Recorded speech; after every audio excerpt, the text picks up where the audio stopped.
Assalamualaikum all of you. Today we have another topic, reactive attachment disorder, which are also associated with the children's. What is the attachment disorder? Reactive attachment disorder is a condition where a child doesn't form healthy emotion bonds with their caretakers, often because of emotional neglect or abuse at any early age. Reactive attachment disorder जो है वो red कहलाता है, जिसमें जो है वो काफ़ी सारी ऐसी कंडीशंस हो जाती हैं जिसमें बच्चे जो हैं वो एक हेल्थी इमोशनल इफ़ेक्ट जो है वो अपने जो है वो केयर गिवर्स जो होते हैं या जो पेरेंटल फिगर रखते हैं, लाइक अगर पेरेंट्स जॉब करते हैं तो उनकी जो है वो ग्रैंड मदर या जो है वो नानी दादी लाइक इस तरह के जो है वो केयर गिवर्स उनका ख्याल रखते हैं, या फिर पेरेंट्स जो है वो उनके लिए कोई केयर गिवर अपॉइंट कर लेते हैं, वो उनका ख्याल रखते हैं। तो वो उनके साथ कोई इमोशनल बॉन्ड, कोई इमोशनल अटैचमेंट को ना सेट कर पाना जो है वो प्रॉब्लमेटिक हो जाता है बच्चों के लिए। उसको जो है वो रिएक्टिव अटैचमेंट डिसऑर्डर कहा जाता है। इसके अंदर इसकी मेन वजह ये है कि या तो जो है वो पेरेंटल फिगर, जो सही पेरेंट्स हैं, जो यानी कि फादर एंड मदर, उनकी तरफ से निगलेक्ट होना या किसी ट्रॉमेटिक इवेंट का होना, ये तमाम तर चीज़ें जब लाइफ में आती हैं, कोई सेक्सुअल अब्यूज़ होना या कोई अदर अब्यूज़ लाइक सिचुएशन आना, तो ये तमाम तर चीज़ें जब होती हैं तब जो है वो इसमें जो बच्चे हैं वो उनके अंदर जो है वो मैनेज करना मुश्किल होता है अटैचमेंट को, इमोशंस को, इमोशनली अटैच होना बहुत डिफ़िकल्टी क्रिएट कर देता है। अब इसमें है who does reactive attachment disorder effect. Reactive attachment disorder effect जो है वो मोस्ट ऑफ द कॉमन है among childrens who experience with the physical emotional neglect में आ रहे हैं, यानी कि बचपन से ही जो है वो ओल्डर चिल्ड्रन के साथ ज़्यादा, जो एल्डर चिल्ड्रन है उसके साथ ज़्यादा अटैचमेंट है, लेकिन एक के साथ कम है, एक साथ ज़्यादा, तो वो रेड जो है वो डिवेल्प हो सकता है। अब जो इसका फर्स्ट फैक्टर वो ये है कि have many different parents figure, like multiple foster care situations हैं, तब भी इमोशनल अटैचमेंट में प्रॉब्लम होती है बच्चों को। बच्चे क्योंकि जो है वो समझ नहीं पा रहे होते कि उन्हें किसके साथ ज़्यादा अटैच होना है। फिर were take away from their primary care giver after bonding them emotionally, यानी कि अगर पेरेंट्स के साथ उनकी इमोशनल अटैचमेंट हो गई है लेकिन समहाउ पेरेंट्स से दूर होना पड़ा, या बोर्डिंग स्कूल में पढ़ने जाना पड़ रहा है,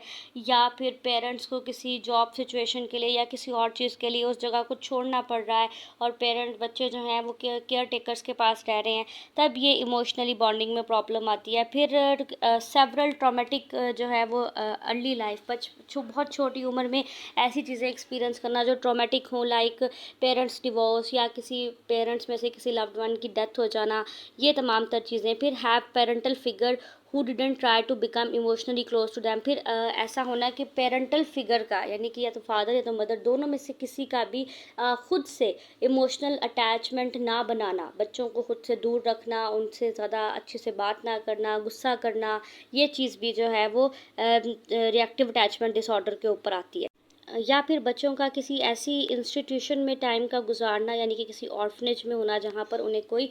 जो है वो लविंग पेरेंट फिगर ना मिले, तो ये रिएक्टिव अटैचमेंट डिसऑर्डर के इफ़ेक्ट्स में शामिल हो सकता है। नेक्स्ट है डायग्नोस्टिक क्राइटेरिया। डायग्नोस्टिक क्राइटेरिया में जो है वो 4 पोर्शंस हैं इसके। फर्स्ट ABCDENFG पोर्शंस है, जिसके अंदर ए जो है वो एक कंस्टेंट पैटर्न है जिसके अंदर इनहिबिशन होना, इमोशनली विड्रॉ बिहेवियर शो करवाना, अडल्ट केयर गिवर की मैनिफेस्टेटेड होना, दोनों से, ठीक है।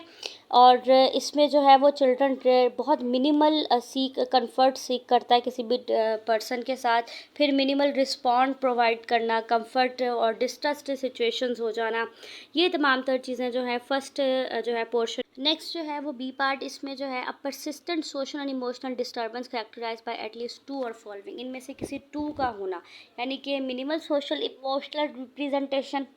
ठीक है ना, रिस्पॉन्सिवनेस ना होना किसी भी इमोशनल या सोशल फैक्टर के ऊपर, बहुत मिनिमल रिस्पॉन्सिव होना दूसरों को लेकर, पॉजिटिव इफ़ेक्ट, बहुत लिमिटेड पॉजिटिव इफ़ेक्ट का होना, फिर एपिसोड्स होना जो कि अनएक्सप्लेन्ड हो, इरिटेबिलिटी हो, सैडनेस हो, फेयरफुलनेस हो, ये तमाम चीज़ें जो हैं वो एविडेंट हैं कि या तो कोई नॉन थ्रेटिंग इंटरेक्शन है किसी केयर गिवर के साथ। तो ये तमाम तर चीज़ें जब होती हैं तो जो है reactive attachment reactive attachment disorder को डायग्नोस किया जाता है। नेक्स्ट जो है वो the child has experience a pattern of extreme insufficient अफेयरेंस बाय एटलीस्ट ऑफ वन, इनमें से कोई एक का होना, यानी कि सोशल निग्लेक्शन होना, डिप्रिवेशन होना, जिसके अंदर सोशल निग्लेक्ट या किसी ऐसी चीज़ की कमी फील करना, परसिस्टेंट लेक ऑफ इमोशंस होना, जिसमें comfortable situations, affection with the caregiver adult, और फिर repetitive changes of caregivers, बार बार, यानी कि अगर एक केयर गिवर का अटैचमेंट बन गई है और फिर समहाउ किसी वजह से एक नए केयर गिवर का आना, ये चीज़ें काफ़ी प्रॉब्लमेटिक क्रिएट हो जाती, क्योंकि ये बात आप लोग भी बहुत अच्छे से जानते हैं कि बच्चे जो हैं वो जल्दी से किसी के साथ अटैच नहीं होते, और जब अटैच हो जाते हैं तो उनका लिए एक बहुत स्टेबल रिलेशन बन जाता है, तो बहुत मुश्किल होता है कि उनसे उन्हें दूर किया जाए। फिर rearing unusual setting, severely limited opportunities, selective attachments with the child and caregiver ratios. These are all the criteria which are work on the reactive attachment. Next जो है वो एक क्राइटेरिया सी है, जिसके अंदर जो है वो प्रिज्यूम किया जाता है कि डिस्टर्बेंस ऑफ बिहेवियर। इस क्राइटेरिया में जो है वो आपको autism spectrum, the criteria are not met for autism spectrum से मेट ना करता हो क्राइटेरिया, और जो है वो डिस्टर्बेंस एविडेंट बिफोर एज 5 हो, और the child has developmental age of at least 9 months. ये तमाम तर चीज़ें हों तो रिएक्टिव अटैचमेंट डिसऑर्डर को जो है वो डायग्नोस किया जाता है किसी भी बच्चे के अंदर। है ट्रीटमेंट जो है वो 5 टाइप्स ऑफ ट्रीटमेंट किया जाता है रिएक्टिव अटैचमेंट डिसऑर्डर के जो चिल्ड्रंस होते हैं उनका। इसमें साइकोथेरेपी और काउंसलिंग में जो है वो मेंटल हेल्थ प्रोवाइडर्स जो है वो चाइल्ड और पेरेंट्स दोनों के दरमियान हेल्दी इमोशनल स्किल्स के ऊपर वर्क करते हैं, ताकि वो रिड्यूस कर सके प्रॉब्लमेटिक पैटर्न्स को और बिहेवियर्स को of behaviour that prevent bonding, और जो है वो बॉन्डिंग को प्रिवेंट ना हो बनने ना दे रहा हो। ठीक है, उसके बाद फैमिली थेरेपी की जाती है। फैमिली थेरेपी में जो है वो working together with the primary care takers and child develop healthy ways to interaction create की जाती है दोनों के दरमियान। फिर उसमें सोशल स्किल इंटरवेंशंस भी आते हैं, क्योंकि सोशल स्किल इंटरवेंशंस में जो थेरेपिस्ट होता है वो टीच करता है बच्चे को कि how to interact with appropriate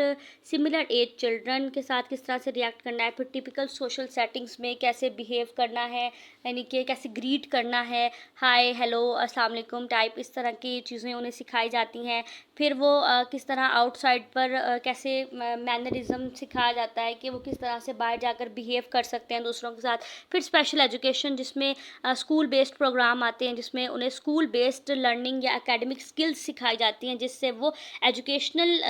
level पर भी जो है वो पॉजिटिवली अपने आप को बिहेव कर सकें, रिएक्ट कर सकें और सोशल गैदरिंग में एक अटैचमेंट बना सकें। उसके बाद आता है पेरेंटिंग स्किल क्लासेस, जिसमें पेरेंट्स को लर्न करवाया जाता है कि वो कैसे अपने इफ़ेक्टिव मैनेजिंग सिचुएशन के ज़रिए इफ़ेक्टिव वेज के ज़रिए वो मैनेज कर सकते हैं अपने जो है वो चिल्ड्रन के बिहेवियर को, जिसमें वो बच्चों के अंदर की बात जान सकें, उनके साथ एक इंटरेक्शन बिल्ड कर सकें, उनके साथ एक फ्रेंडशिप सिचुएशन बिल्ड कर सकें, जिससे वो अपने पेरेंट्स के साथ अटैचमेंट बनाएं और इस डिसऑर्डर को जो है वो कम्प्लीटली उनके अंदर से ख़त्म किया जा सके। So these all from my side. Must like, comment, share and subscribe the channel, and must comment your next topic below the comment section. Thank you so